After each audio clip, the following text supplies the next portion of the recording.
know that you've been in the medicine thing. You're a doctor from Canada. Where did you came into this field as an MD, and then you found natural solutions in your life somehow. Tell me how that came about, and why that suddenly became a good idea for you. Well, first of all, natural solutions are, in my opinion, the only way to go. And my reason is the medications are not dealing with the root cause of the issue. And for any scientist, I mean, this is totally scientific. For any scientist, you want to go to root cause. You want to treat what's wrong, what's out of balance, rather than putting a Band-Aid over it, which I think is what the medications do. Now, I'm not against medications per se. It's not like a big political thing, but it's more, let's do what really works. And what we do know about the antidepressants is, the fact is, they don't really work. They're, mostly placebo. So what's the difference between suppressing symptoms and actually dealing with the root cause? Well, when you're giving an antidepressant, for example, what you're doing is fooling the brain into thinking there's more of a certain neurotransmitter or chemical messenger which affects mood. But rather than doing that, the body's really smart. What it needs is the raw materials to make the neurotransmitter. And if there's anything in the way of making it, that's also going to cause a problem. So what I look for is there a deficiency in, say, tryptophan, which will make serotonin? Is there a deficiency in tyrosine, which makes dopamine, which we need for attention and for mood? So we really look at what the deficiencies are. B vitamins, extremely important. And you might say, well, how can a vitamin be as potent as a drug? It's more potent than the drug because it's actually addressing the root cause. Now, I mean, the whole issue with the way modern medicine is being practiced, to me, doesn't make any sense. Because I'll use an analogy of a car.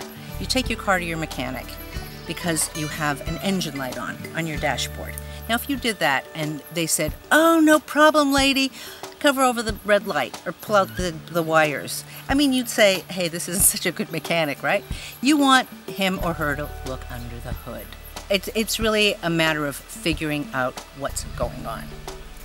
And 2 minutes with a doctor and writing a prescription isn't the answer.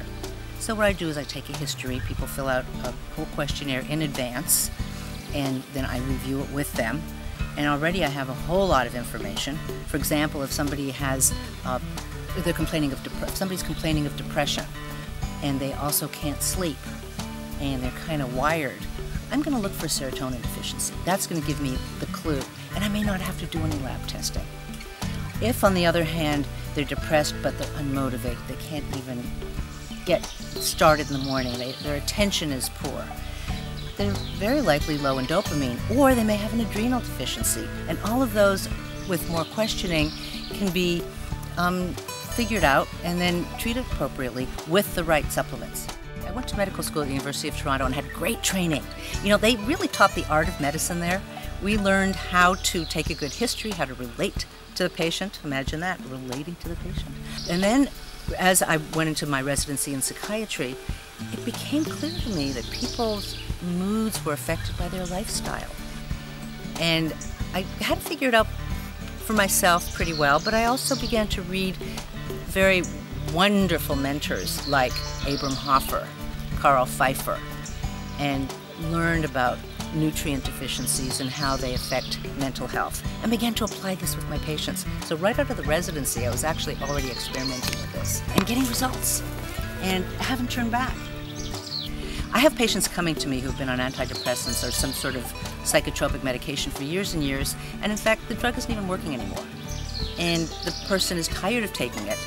If they go off it, by the way, if you go off a drug suddenly, you have withdrawal effects. So that's not safe, and they know that because some of them have actually tried, and then they're told by their doctor, see, I told you how to be on it for life. What I do is I help people very gradually get off of the medication while supporting their own physiology and biochemistry with nutrients. And what happens is the brain knows what to do with the nutrients. And it's actually giving them what they need to make the neurotransmitters, to make the chemicals that will raise their mood and make them feel better. And by the time they're off the medication and on the nutrients, they're feeling way better than they did on the meds.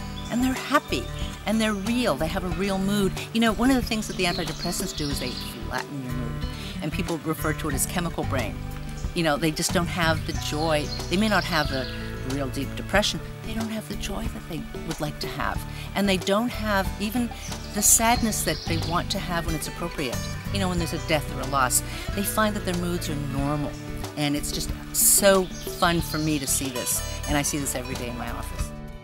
We have to feed our body and feed our brain. Our brain is this 3-pound, very hungry organ that uses 20% of the nutrients, 20% of the glucose, 20% of the energy that we take in. So we have to feed it properly. And one of the real terrible things here is the sad standard American diet, SAD. Really bad, not providing the nutrients that we need. Why do you think we're seeing such an epidemic of ADD in children or depression in all ages? Because we're not getting the nutrients we need. And not only that, but the foods we're eating are actually interfering with the way our gut is supposed to work. We don't, for example, have as many good friendly bacteria as we should have. We're wiping them out with stress, with birth control pills, with antibiotics, which we're giving to children at a very early age. And that's really serious because those friendly bacteria help to make our vitamins, and the vitamins are needed to make our neurotransmitters. So you can see how you can actually get depressed from being on antibiotics, if you can see the connection.